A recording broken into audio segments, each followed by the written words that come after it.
Hi, my name is Herku. I just came out from one Lean Six Sigma meeting.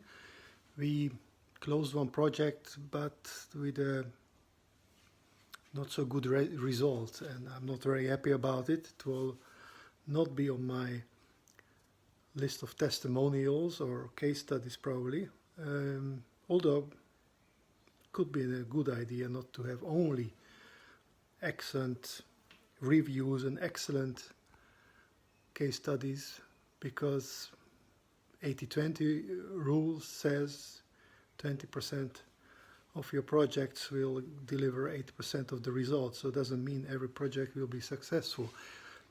This one is not very successful either, and here's why. First, we were already working on a project for about a year. So that's already a sign that it will go not so easy.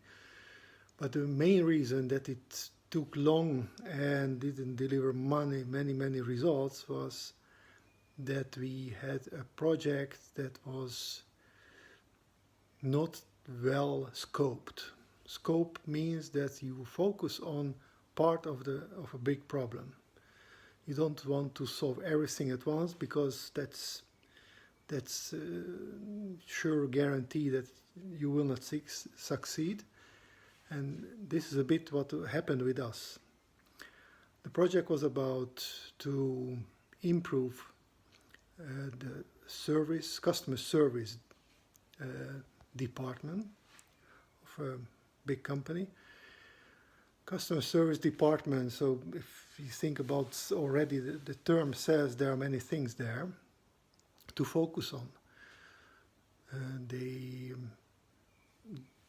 They are working on procurement, so people need a laptop, for example. They get contact with the customer service department, and the purchase order will be issued. Somebody needs to fix lighting in an office. They will make a ticket, and this ticket will go to the customer service department. So many different items: IT, facility management, procurement, investments, whatever. So we really had to make sure that we focus the project, we scope it small, and this is what we started. And we looked at the lead times as a key indicator of the activities. We didn't know where to focus yet, so we collected data of 1 month's tickets, all kind of tickets, and based on the lead times of the tickets, so starting with the first issuing of the ticket by the customer, and then closing the ticket after delivering the product or service.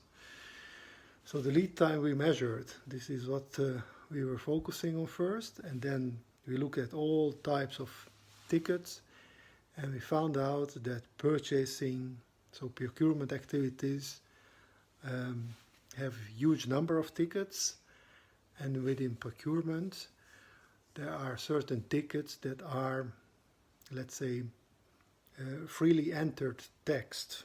So it doesn't mean that you choose from a list of items that you would like to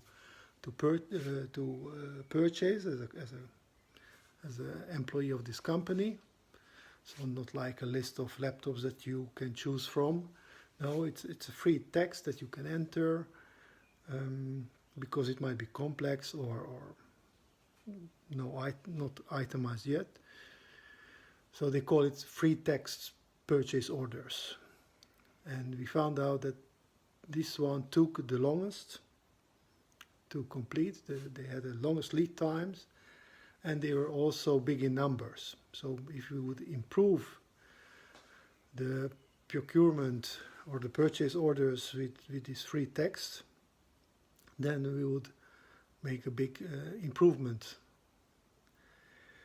So I thought we were focusing quite well on this, but each time we had a meeting with the team, they really thought that the issue is much bigger, And this is not only the issue we should focus on, but we should also look at IT, we should also look at all other elements of this customer service department. And we had really difficulties each time to keep the focus, keep the focus, keep the focus. The improvement activities were again going from implementing a new version of this procurement software they are using in-house, setting up new rules for who can approve what, and all that kind of activities. Of course, they are valuable and important, and it's part of their job, of course. But at the end, after 1 year, we still couldn't have any measurable improvements on the items we are focusing on, so on the purchases with free text purchase orders. So finally, we had to close this project today. We agreed that one big improvement will be carried out. That's simplifying the authorization scheme of purchase orders, so that less people are involved, because that was also one of the reasons that some purchase orders were having long lead times. So at least we achieved that. We simplified the procurement, the authorization scheme, authorization rules, so less people involved that needs approving all kind of purchase orders. And this still has to be approved by the board of directors, but anyway, we believe that we will get this approval.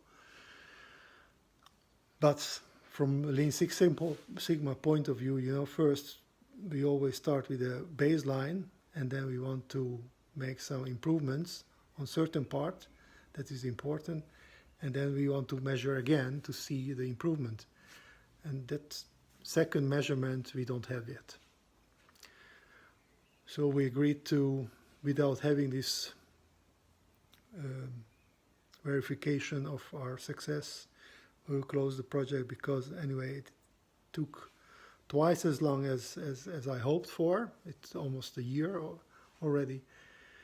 And team is really still having difficulties understanding that, the concept of Lean Six Sigma is that you try to focus only on a part of a process that's really hurting, and make a quick change, make a quick improvement, and then roll out and do all other things that are really in line with this, like implementing maybe a new version of the software or a new software, or really setting up a new workflow in this new system. It's part of the job, and they should do it, and it will help them a lot, but it's not part of Lean Six Sigma project anymore.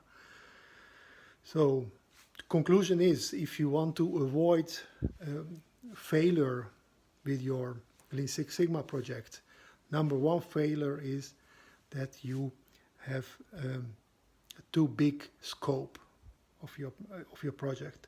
Try to focus on the 80-20 rule. So what is the 20% causing 80% of the problem? And if it's still big, focus within that. Again, 80-20 rule. Within the 20%, which is the another 20% that is causing your headache. And try to come up with very simple, easy to implement solutions. Try to avoid IT solutions at this point, because it will take you too much time, and you will lose motivation, you will lose the energy of such an improvement group. In the first phase, you should avoid that. And as you close this project and you go into the rollout or the control phase of the project, and you roll it out, you should continue with the implementation, for example, if it's really proven to be a good solution. Right? So keep your project small, very much focused. you will still have sometimes difficulties like I had after more than a decade of working with projects. You will still have sometimes difficulties with a team to get them focused on a small scope. You know, we would like to solve everything at once, but it's not possible. So keep it small, get it done, celebrate it, and have fun with it. So my name is again Peter Herku, and if you want to learn more, go to herku.com. Herku.com. Thank you very much. Bye-bye.